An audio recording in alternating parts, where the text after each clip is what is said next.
Friends, welcome back to my channel. তো কেমন আছো তোমরা সবাই? আশা করি তোমরা সকলে খুব ভালো আছো, সুস্থ আছো। আমিও কিন্তু অনেক ভালো আছি। আরও একটা নতুন ব্লগে তোমরা সবাইকে অনেক স্বাগত। আর আজকে হচ্ছে শুক্রবার, এখন প্রায় 10টার মতো বেজে গেছে। তো আগে চলো সকালে ব্রেকফাস্টটা কমপ্লিট করে নিলে পেটের মধ্যে তো যে ছুঁচো ইঁদুর যা বলে সব কিছু একদম দৌড়াচ্ছে। কিন্তু তো দেখলে তো সকালে ব্রেকফাস্ট আমি কি নিয়েছি, এখানে চাল সিদ্ধ ভাত ছিল, আর পাপা ভেজে ছিল, আর একটা ডিমের পোচ করেছিলাম।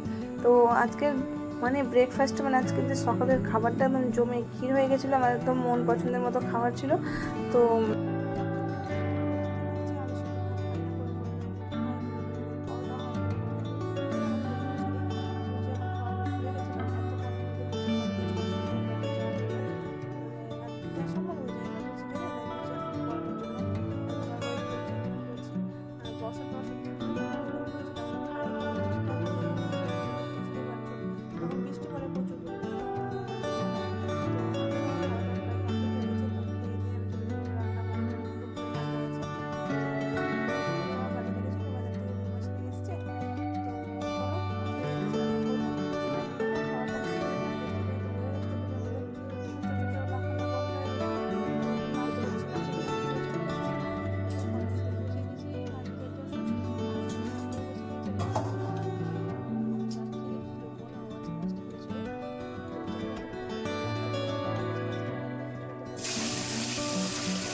মাছ ভাজতে বসিয়ে দিয়ে আমি এখানে নাচ করছিলাম। তো আমি কী গানে নাচ করছিলাম অবশ্যই কমেন্ট করে বলতে ভুলো না, কিন্তু আশা করি তোমরা সবাই জানো। আর এরকম ভিডিও করছি বলে এরকম নাচ করছি, অনেকজন বলবে ন্যাকামো করছে, কিন্তু না, এরকম আমি এইভাবেই ধরো রান্না করতে করতে একটু নাচ করি, একটু রান্না করি, যদি একটু ফাঁকা টাইম পেলাম এরকম এরকম আমার করি। এর আমার একটা ন্যাচারাল ব্যাপার বলতে পারো।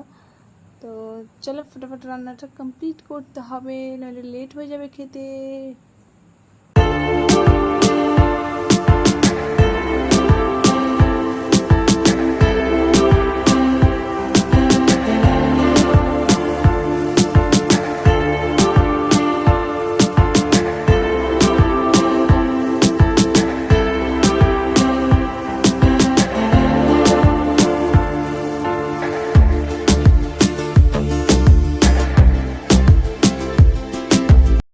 সমস্ত মাছ ভাজার পর দেখো ওখানে মশলাটা আলুটা ভালো করে কষিয়ে নিলাম। কষিয়ে নিয়ে এরপরে দিয়ে দিলাম জল। আর জল দেওয়ার পর টপা মাছগুলো এবার ছেড়ে দেবো, তাহলে আমার মাছের তরকারিটা ফটাফট রেডি হয়ে যাবে। এরপরে হচ্ছে আলু দিয়ে উষ্টি দিয়ে ভাজা করে নেব।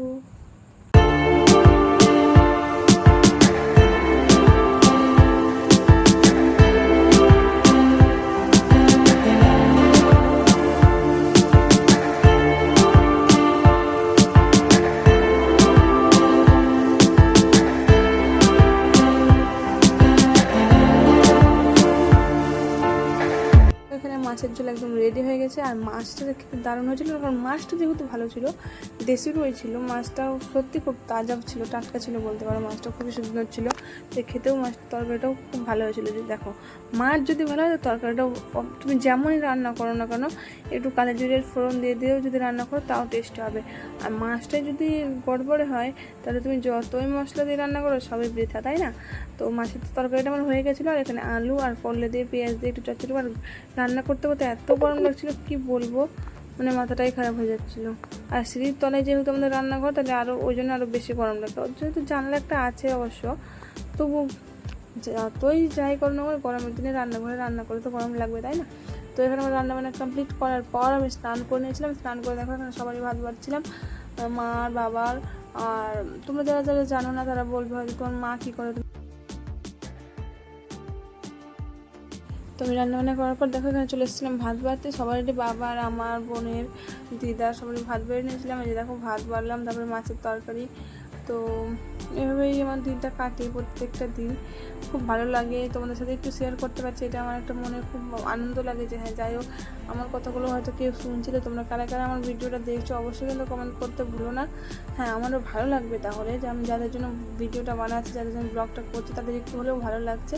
তাই জন্য প্লিজ প্লিজ প্লিজ আমার সাপোর্ট করো আমাকে, দয়া করে আমার পুরো ব্লগটাকে দেখো প্রত্যেকটা দিন, আর চ্যানেলটাকে অবশ্যই সাবস্ক্রাইব করে দিও কিন্তু।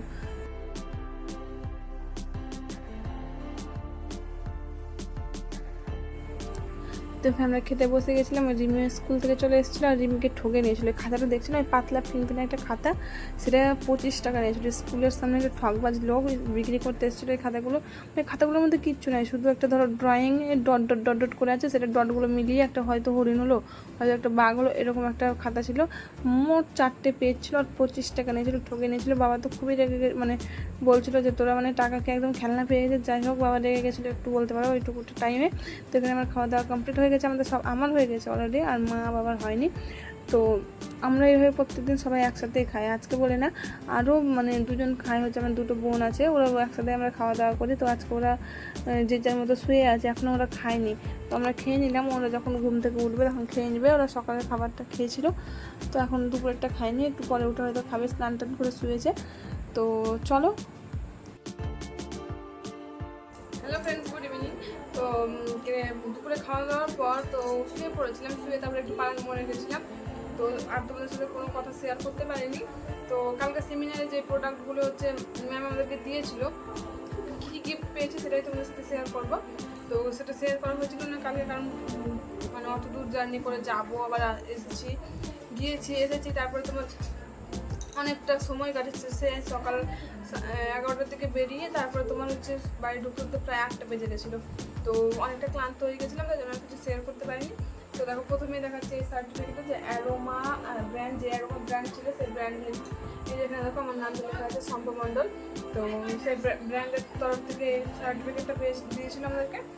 আর দিয়েছিল যে সেটা আগেই দেখিয়েছি, এটা অ্যারোমা যে প্রোডাক্টের যে নলেজগুলো আমরা পাবো, যে কোনটা কিসের জন্য, এই বুকটা দিয়েছিল। তো এই বুকটা অনেক প্রয়োজন হবে যখন কোনো ফেসিয়াল বা কিছু করবো, তখন খুব প্রয়োজন হবে। আর দিয়েছিল তোমার এই বডি ওয়াশটা দিয়েছিল, এটা ফ্রি দিয়েছিল আমাদেরকে, অ্যারোমার derma fair shower gel salicylic acid 1% for body acne and bumpy skin, gentle exfoliate dead skin cells. তো খুব ভালো, ইউজ করে দেখবো কেমন। আমি তো ইউজ করে নিই, কিন্তু কালারটা খুব সুন্দর লাগছে, মনে হচ্ছে ভালো হবে। আর দিয়েছিল এই অয়েলটা আমাদেরকে দিয়েছিল, আর একটা নিম শ্যাম্পু দিয়েছে, তারা তোমাদেরকে দেখায়। আর এই শ্যাম্পুটা আমাদেরকে দিয়েছিল অ্যারোমা নিম শ্যাম্পু। তো ড্যান্ড্রফের জন্য এই শ্যাম্পুটা খুবই ভালো।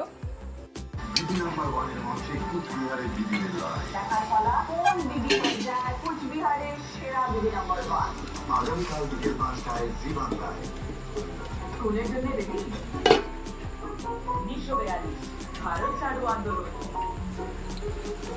1947, ভারতের স্বাধীনতা। পরিশেষ করছে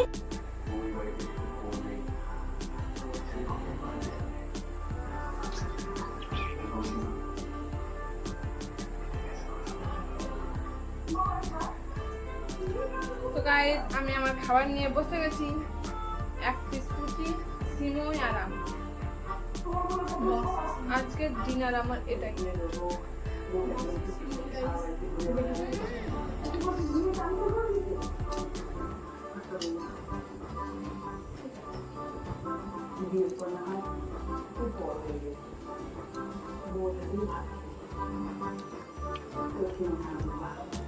আমি সেরকম শাশুড়ি বউয়ের সাথে ঝগড়া করবো না বিয়েটা মাথায় করে না তুমি বিয়েটা করতে না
তো গাইস আমার ডিনার কমপ্লিট হয়ে গেল, প্রায় 11টাও বেজে গেছে।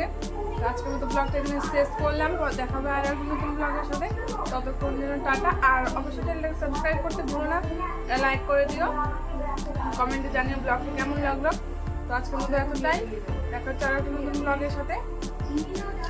টাটা, ততক্ষণের জন্য সুস্থ থেকো, ভালো থেকো, বাই।